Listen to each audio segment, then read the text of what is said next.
하나님은 알파와 오메가 되시죠. 처음과 나중 되십니다. 이 말은요, 하나님은 시작하셨습니다. 그리고 끝내십니다.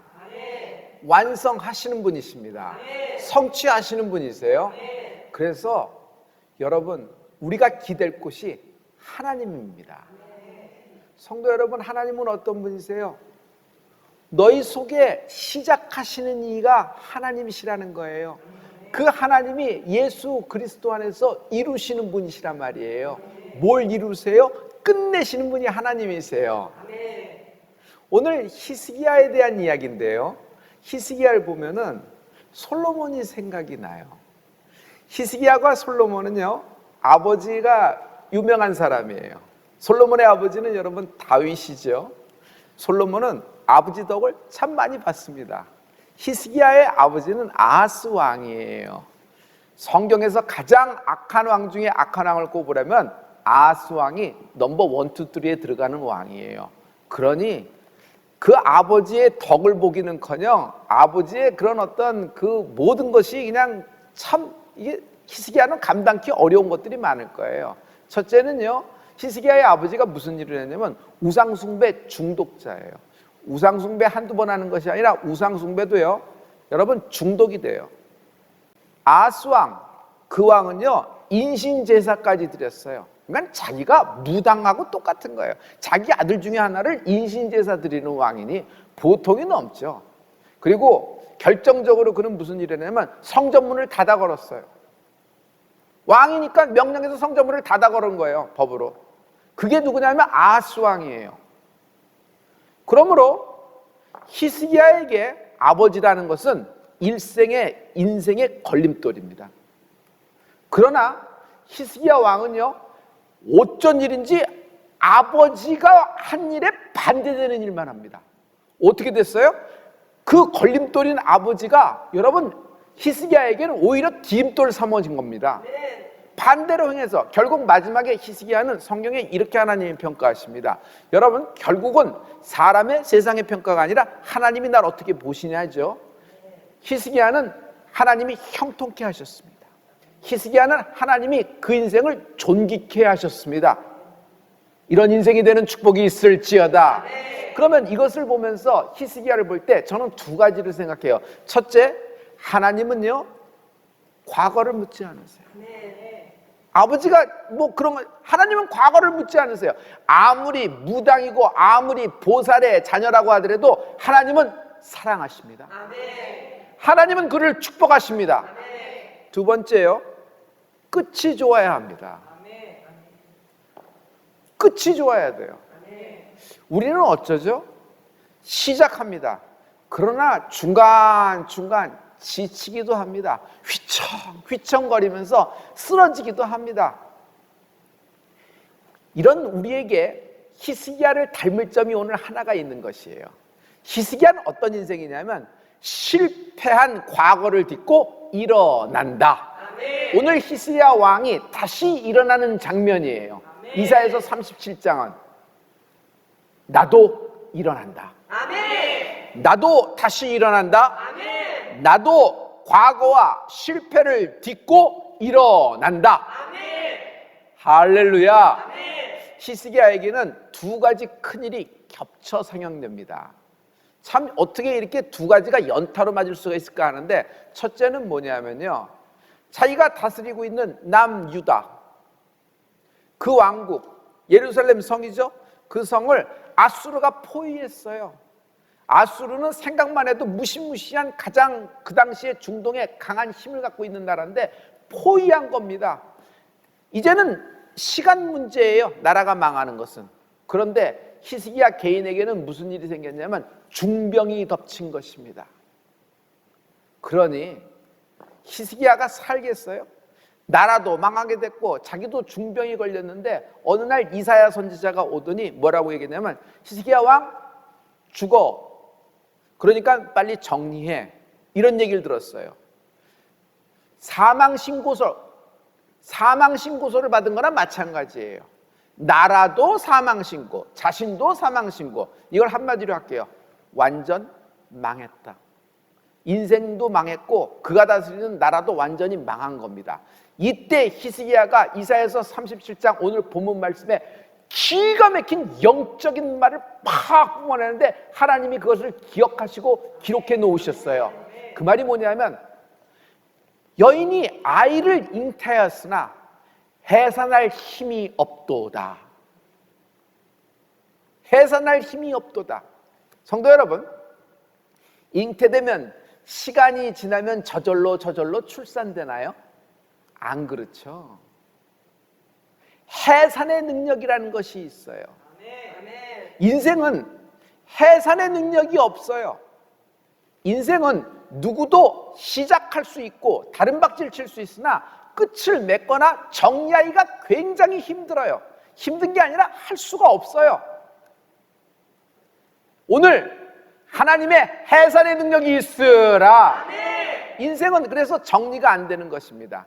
성도 여러분, 오늘 해산의 힘이라는 얘기를 하고 있는데요, 해산의 힘, 이 해산의 힘을 누가 얘기했어요? 히스기야가 얘기한 거예요. 아이를 잉태했으나 내 인생이 해산할 힘이 없도다. 히스기야가 누구냐 하면 유다의 왕이에요. 그가 물질이 없어요? 그가 직장이 없어요? 그가 뭐 돈을 벌어야 돼요? 인맥이 없어요? 누구든지 자기에게 인맥을 낳으려고 하는 사람이 왕 아니에요? 권력이 없겠어요? 여러분, 한 나라의 백부장이라도 그냥 말만 하면 사람이 오고 갑니다. 그런데 그는 왕이에요. 그런데 그가 내가 해산할 힘이 없도다라고 얘기하는 것이에요. 그러므로 우리가 알고 있는 그런 것들, 지금 열거한 직업이나 라이센스나 내 학벌이나 내가 그렇게 전 인생을 투여해서 쌓아놓은 그런 사업이라고 하더라도 이것이요, 여러분, 내가 비빌 곳, 내가 기댈 곳이 못 되는 것이에요. 성도 여러분, 해산할 힘, 즉 끝을 맺을 힘이라는 것인데, 끝은 하나님이 결정하십니다. 아멘. 보세요, 히스기야 왕 죽을 거야. 하나님이 그러셨어. 그러니까 지금 인생 정리해 라고 이사야가 이야기를 해줬어요. 이사야는 누구에게 들었을까요? 하나님께로 들었겠죠. 그래서 히스기야에게 왕이 갔죠. 히스기야는 자기가 죽는 줄 몰랐어요. 그런데 이 병으로 죽게 되는 것이에요. 그래서 하나님이 결정하는 것입니다. 자, 이런 인생에 갑자기 예상치 못한 기습적인 어떤 받아들일 수 없는 상황을 만났을 때 우리들은 어떤 반응을 할까요? 우리들의 일반적인 반응을 얘기해 볼게요. 아니, 왜? 도대체 무엇 때문에? 내가? 아니, 세상에 나쁜 놈이 이렇게 많은데 왜 나만 당해야 돼? 도대체 이게 누구의 죄야? 내가 뭐 깨끗하진 않지만 그렇게 남한테 폐해 끼치지 않고 나 살아간다고 노력했는데 이게 도대체 누구의 죄로 내가 이거 덮어씌는 거야? 그러면서 마지막엔 어떻게 나오는 줄 아세요? 마지막엔 이런 얘기가 나옵니다. 결국 내 인생의 마지막은 어떻게 되는 거지? 왜냐하면 예상치 못한 곳으로 확 빨려 들어가고 있으니까. 오늘 결론부터 얘기할게요.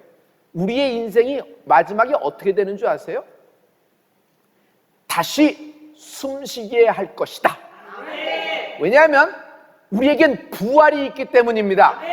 성도 여러분, 답은 기도예요. 기도는요, 하나님의 뜻을 아는 거예요. 이런 상황 속에서 하나님이 내게 무슨 뜻을 갖고 계시길래 도대체 이런 걸까 하면서 기도를 들어가는 겁니다. 요구 사항이 있어서 기도를 들어가지만 여러분, 정말 뭐 이건 이론적으로 상황적으로 경험적으로도 뭐 누구에게 물어봐도 해결이 안 날 정도로 뭐 이럴 때 우리가 기도를 들어가잖아요. 그때서 하나님의 뜻을 알고자 기도를 들어가는 것이에요. 그런데 성도 여러분, 우리가 그 하나님의 뜻 안에는요, 하나님은 어떤 뜻도 갖고 계시냐면요, 자녀의 기도를 들으시고 하나님은 돌이키신다. 이건 하나님만이 가능한 것이에요. 하나님은 어떤 뜻, 하나님 뜻 안에는 이런 뜻도 있어요. 너무너무 사랑하는 자녀가 간절히 간청할 때는 하나님의 뜻이라고 하더라도 하나님은 하나님의 그 뜻을 돌이키신다. 도대체 무슨 근거로 당신 그렇게 얘기하는 거예요? 내가 근거를 얘기할 수 있어요. 모세의 기도. 모세가 중간중간 그런 중보기도 안 했으면 이스라엘 백성은 애저녁에 10발자국도 못 가고 끝났을 거 아니에요? 모세가 위대한 건 하나님과 이스라엘 백성 사이에 들어서 중보자가 되었다는 것이에요. 여러분, 무슨 근거? 히스기야예요. 히스기야. 우리나라가 망하게 된 것, 아수르를 상대할 수 없다. 여러분, 감당 못할 사람이라는 것이 있어요. 나라도요, 감당 못할 나라가 있어요. 말도 안 통하고 뭐도 안 통하고 감당을 못하겠어, 감당을. 근데 인생도 감당 못할 인생이 있어요. 또 상황도요, 여러분이 웬만큼 준비됐고 웬만큼 막아낼 자신도 있는데 감당 못할 사건이라는 것이 있어요. 지금 히스기야가 감당 못할 사건 2가지를 연타로 맞은 것이에요. 중병에 들었는데 죽을 것이라는 사망 진단서를 받았고 예고장을 받았죠. 2번째는요, 여러분 아수르 대군이 포위하고 있고 니네들 협박을 주고 있는 협박 편지를 받은 것이에요. 히스기야는 이 상황 속에서, 이 상황은 내가 해산할 힘이 없도다. 내 힘으로도 안 되고 상황 정리가 안 된다. 여기까지가 나의 한계다 하는 것이 해산의 힘이 없도다라고 얘기하는 것이에요. 그래서 히스기야는 자기가 받았던 그 아수르의 협박 편지, 그리고 이사야로부터는 사망 진단서, 이 2가지를요 들고서 어디로 뛰어가는 줄 아세요? 주저없이 좌표를 정하는데 성전으로 뛰어가 그 사망 진단서와 그 협박 편지를 하나님 앞에 쫙 펼쳐놓고 하나님께 기도를 시작한다. 할렐루야, 할렐루야. 그때 히스기야가 어떤 기도를 하냐면요, 하나님, 우리나라를 도우시옵소서. 이들이 이런 협박 편지를 보냈는데 우리가 감당할 수가 없습니다. 하나님을 모독하는 것입니다. 2번째, 하나님, 내가 죽을 병에 들었습니다. 하나님, 나하고 하나님 사이의 모든 일들을 추억하사 나를 살려주시옵소서. 여러분, 이건 굉장히 중요한 얘기예요. 하나님과의 추억이라고 얘기했죠. 하나님과의 추억이 무슨 말이에요? 영적 분량이라는 거예요. 성도 여러분, 일단 분량이 많아야 돼요. 일단 중요한 과목은 분량이 많잖아요. 수업 과목도 중요한 것으로 해서 시간도 많이 배정되고 학점도 많잖아요. 마찬가지예요. 여러분, 영적인 것도 영적인 분량이라는 것이 있어요. 영적 분량이 영화에서 분량이 적어, 나오는 장면, 대사도 적어. 이 사람은 엑스트라죠. 지나가는 사람 1, 2, 3지요. 그리고 분량이 많어. 매 장면마다 나오고 대사는 매번 나와. 에피소드마다 그 사람이 등장해. 이 사람 누구야? 주인공이잖아요. 히스기야는 하나님과의 추억, 영적 분량이 많은 거예요. 영적 분량이 없다는 건 무슨 얘기인 줄 아세요? 하나님과 나 사이에 기억이 없어요. 하나님이 나를 기억할 일이 없어요. 하나님이 도무지 나를 알지 못한다고 하는 것이에요. 이거는요, 불행 중에 불행입니다. 히스기야는 파트너의 복이 있어요. 다윗도 파트너의 복이 있죠. 다윗은 어떤 파트너의 복이 있어요? 다윗은 사무엘 선지자가 파트너잖아요. 히스기야는 누구예요? 이사야가 파트너예요. 영적인 파트너예요. 아무튼 이사야서를 이렇게 보면 전반부는요, 거의 그 국제 정세에 대해서, 그 이스라엘의 운명에 대해서 하나님이 이사야 통해서 예언을 하고 계시는데 구구절절히 히스기야가 나와요. 히스기야가 분량이 많은 거예요. 여러분, 영적 분량이 많은 인생이 될지어다. 영적 분량은 자기 인생이 파란만장한다고 영적 분량이 있는 것이 아니에요. 하나님이 기억하시는 영적 분량이 많아지는 축복이 있을지어다. 이 사람이 그 분량대로 상을 받는 것이죠. 할렐루야. 히스기야의 잘한 점은 성전 뛰어가 성전을 좌표 삼아 성전에서 예배와 성전 기도를 드린다. 결론만 얘기할게요. 아수르가 하나님이 보낸 사자에 의해서 진멸됩니다. 18만 5천 명. 지금도 18만 5천 명이라고 하면 눈을 감당을 못할 텐데, 여러분 18만 5천 명이 그때 고대 당시에 여러분 예루살렘으로 감싸서 사는데 하나님이 하루아침에 이들을 진멸시켜 버리십니다. 뭐예요? 진멸한다는 것은 끝장을 냈다는 것이에요. 하나님은 끝내시는 분이에요. 할렐루야. 그리고 히스기야의 죽을 뻔한 인생, 사망 진단서를 누구에게부터 받았어요? 병원으로부터 받은 것이 아니에요. 하나님으로부터 사망 진단서를 받았는데 하나님이 히스기야의 성전 기도, 자녀의 기도를 들으시고 하나님이 뜻을 돌이키세요. 먼저 히스기야가 끝났다. 너 운명은 여기까지다. 너의 인생은 여기까지다. 이것이 내가 너에게 정한 뜻이라는 것이에요. 그런데 기도를 들으시고 그 뜻을 돌이켜서 15년 연장을 주신 것이에요. 큰 풀립니다. 왜냐하면 히스기야가 생명이 연장되고 히스기야의 기도로 나라가 살면서 여러분 유다 전체에 하나님의 축복이 임한 것이에요. 한편 반면에 이사야가 예언한 모든 일들이 성취되는 순간이란 말이에요. 이런 인생이 되는 축복이 있을지어다. 하나님의 예언의 말씀에 성취되는 인생이 있을지어다. 할렐루야. 그래서 영적 분량이 있어야 돼요. 영적인 하나님의 일, 하나님의 착한 일이 하나님의 뜻, 하나님의 뜻이 행해질 때 하나님의 역사가 일어나는데 하나님의 역사 속에 나라는 인물의 분량이라는 것이 있어야 된단 말이에요. 교회도 마찬가지예요. 교회도 이 하나님의 뜻 가운데 우리 교회가 하나님의 역사 속에 영적 분량이 많아지는 축복이 있을지어다. 당신의 기업도 마찬가지입니다. 열심히 돈 버는 것이 기업이 아니라 여러분 세상에서 기업의 목적은 profit, 이득을 내는 겁니다. 이득을 내지 못하면 그건 비즈니스가 아니죠. 그냥 자선사업을 하는 거지. 그러면 뭐예요? 그렇게 세상은 보지만 여러분 영적으로 보셔야 돼요. 당신의 기업이, 당신의 직장이 하나님 나라에 여러분 영적 분량을 차지하는 은혜가 있을지어다. 할렐루야. 성도 여러분, 딛고 일어나야 하나님의 자녀가 되는 건가요? 아니에요. 히스기야는 사망진단서와 협박편지, 감당할 수 없는 나라로부터 실패 중이에요. 그 실패 한가운데서도 히스기야는 여전히 하나님의 자녀입니다. 그러므로 고난 중에 있는 성도요, 당신도 하나님의 자녀이다. 여러분이 꼭 명심해야 될 것이 있으니 하나님의 자녀에게는 마지막 벽, 마지막 밑바닥에서도 아직 한 수가 더 남아있다. 아직 한 수가 더 남아있다.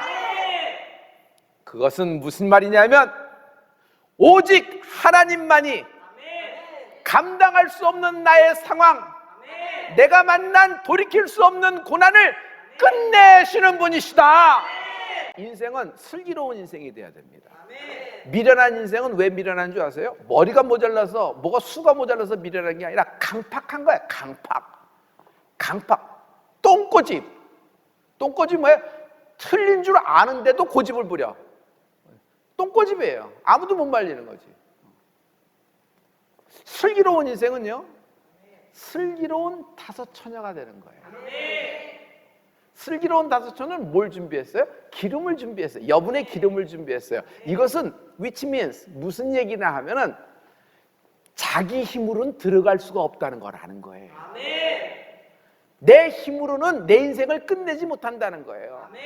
여기선 끝내지만 저 문을 열고 신랑 예수를 만나러 다음 판으로 못 들어간다는 걸 안 거예요. 그래서 여분의 기름 부위를 준비했잖아요. 미련한 다섯 처녀는 뭐예요? 지 힘으로 들어갈 수 있다는 것이에요. 지 노력으로 들어갈 수 있다는 것이에요. 내가 이만큼 기다렸으니까 들어갈 수 있다는 것이에요. 여러분 365일 기다려봐요. 목만 빠지지. 중요한 것은 하나님이 보시는 건 내 노력한 시간이라기보다는 하나님은 나의 예수의 보혈을 보시는 거예요. 성령의 기름 부음이 말지어다. 성령의 기름 부음은 하나님의 경영입니다. 120문도가 있어요. 성령을 받은. 그 중에서 유명한 사람 얘기를 해보죠. 베드로 인생을 볼까요? 베드로 인생은 전에는 한 번도 제대로 끝마무리를 못한 인생이에요. 시작도 멋있고 중간도 멋있어요. 근데 끝마무리가 한 번도 안 돼. 끝이 안 돼. 그래서 계집종 앞에서 3번이나 예수님에 대해서 부인하고 저주까지 한 인생이잖아요. 그런데 그가 성령을 받고 완전히 다른 인생이 됩니다. 그의 인생의 마지막을 보세요. 천국 문이 열리는 것, 십자가에 거꾸로 매달면서 주의 영광을 위하여 순교하는 기름 부음이 있잖아요. 어떻게 이렇게 될 수가 있어요? 여러분, 시작도 중요하고 중간에 비틀거리고 쓰러져도 괜찮아요. 오늘 말씀 붙잡고 베드로처럼 다시 일어나는 축복이 있을지어다. 예수님도 기름 부음이 그의 사역의 비밀이에요. 예수님의 기름 부음. 예수님은 하나님이십니다. 그런데 사도행전 10장 38절에 하나님이 나사렛 예수에게 성령과 능력을 기름 붓듯 부으심에 그가 두루다니며 착한 일을 많이 행하시고, 착한 일이 뭔데요? 우리가 생각하기에 도덕적인 어떤 착한 일이에요? 거기 착한 일은 뭐냐면 하나님의 뜻을 행한 걸 착한 일이라 그런 거예요. 다시 하나님의 뜻을 행하는 것을 착하다는 것이에요. 착한 일을 많이 행하시고 마귀에게 눌린 모든 자를 고치셨으니 이는 하나님이 함께 하심이더라. 성령과 능력을 기름 붓듯 하셔서 주님도 그 성령의 기름 부음으로 사역을 시작한 것입니다. 할렐루야. 성도 여러분, 지금 이제 마지막 펀치라인으로 들어갑니다. 질병을 끝낼 수 있어요? 이 지긋지긋하고 무서운 질병을 끝낼 수가 있어요? 그래서 우리는 아주 현명하게 이렇게 합니다. 다스리면서 사는 거지. 조금씩 조금씩 늦추면서 사는 거지. 내 수치를 끝낼 수 있어요? 어떻게 하면 내 꼬리뼈가 띄어지나요? 하는 방법이 있어요? 얼마를 내면 과거를 세탁하고 지울 수 있을까요? 실패. 내 실패를 끝낼 수 있어요? 한 번 실패하면 지금 상황에서는 일어날 힘을 찾는다는 건 거의 가능성이 참 확률적으로 어렵죠? 좌절. 한 번 좌절된 인생이 끊어질 수 있어요? 있다. 내 질병을 끝낼 수가 있고 내 부끄러움과 수치와 내 눈물과 내 좌절과 실패를 끝낼 수 있다. 할렐루야. 하나님의 성령의 기름 부음으로 하나님의 해산의 힘이 임할지어다. 너희가 잉태하였으나 해산할 힘이 없도다. 여러분, 우리는 부족해요. 우리는 미약하고, 그렇지만 하나님이 마지막 때 우리를 복음의 스피커로 사용하신다 그랬어요. 성령의 능력을 의지하는 은혜가 있을지어다.